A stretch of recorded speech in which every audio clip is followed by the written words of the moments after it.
Here we are in the home stretch, global issues, right? I mean, this is actually kind of your wrap up lesson for the second to last issue of the trimester. So, all right. So very quickly, you are going to be actually kind of writing a little bit of a paper over this issue. I don't want that to scare you. Okay, we're talking 4 paragraphs, right? And honestly, we would have been doing more of this if this was in person school, but we're not doing as much since it's online. But I do want you to have one more experience of having to write and construct your thoughts about an issue like this. Okay, so I've attached a lot of details in the handout, right, that gives directions. So I won't insult you and reread it, but let me just highlight that you need an intro paragraph. Okay, and I know it was a long time ago, but we worked on a couple of those way back at the start of the trimester. So make sure you have a little bit of a preview, right? Kind of a hook to get people into the issue of gun control. What are some basic facts they need to know about it? Make sure you have a thesis statement.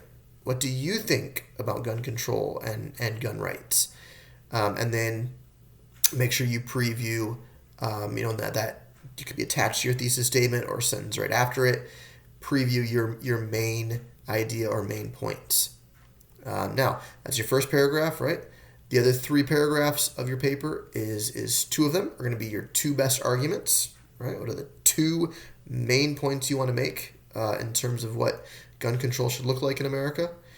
And then third, you need to then have a counter argument, or you need to refute the other side in your last paragraph. So that means, if you're more in favor of gun control, you're going to need to go to the handout that we went through yesterday and pick out one on the other side of the issue, and just in a sentence or so, describe it and then pick it apart, right, and show, man, this is wrong because.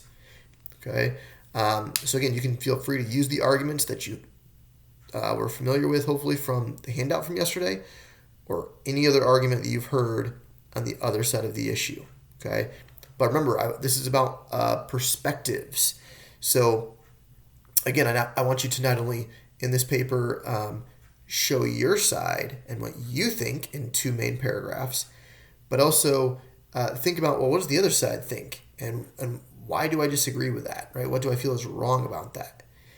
Now, I'm hoping, because it's part of your grade, I'm hoping that you use some stats, that you use some sources, that you use some data. There's tons of numbers out there about gun control and gun rights.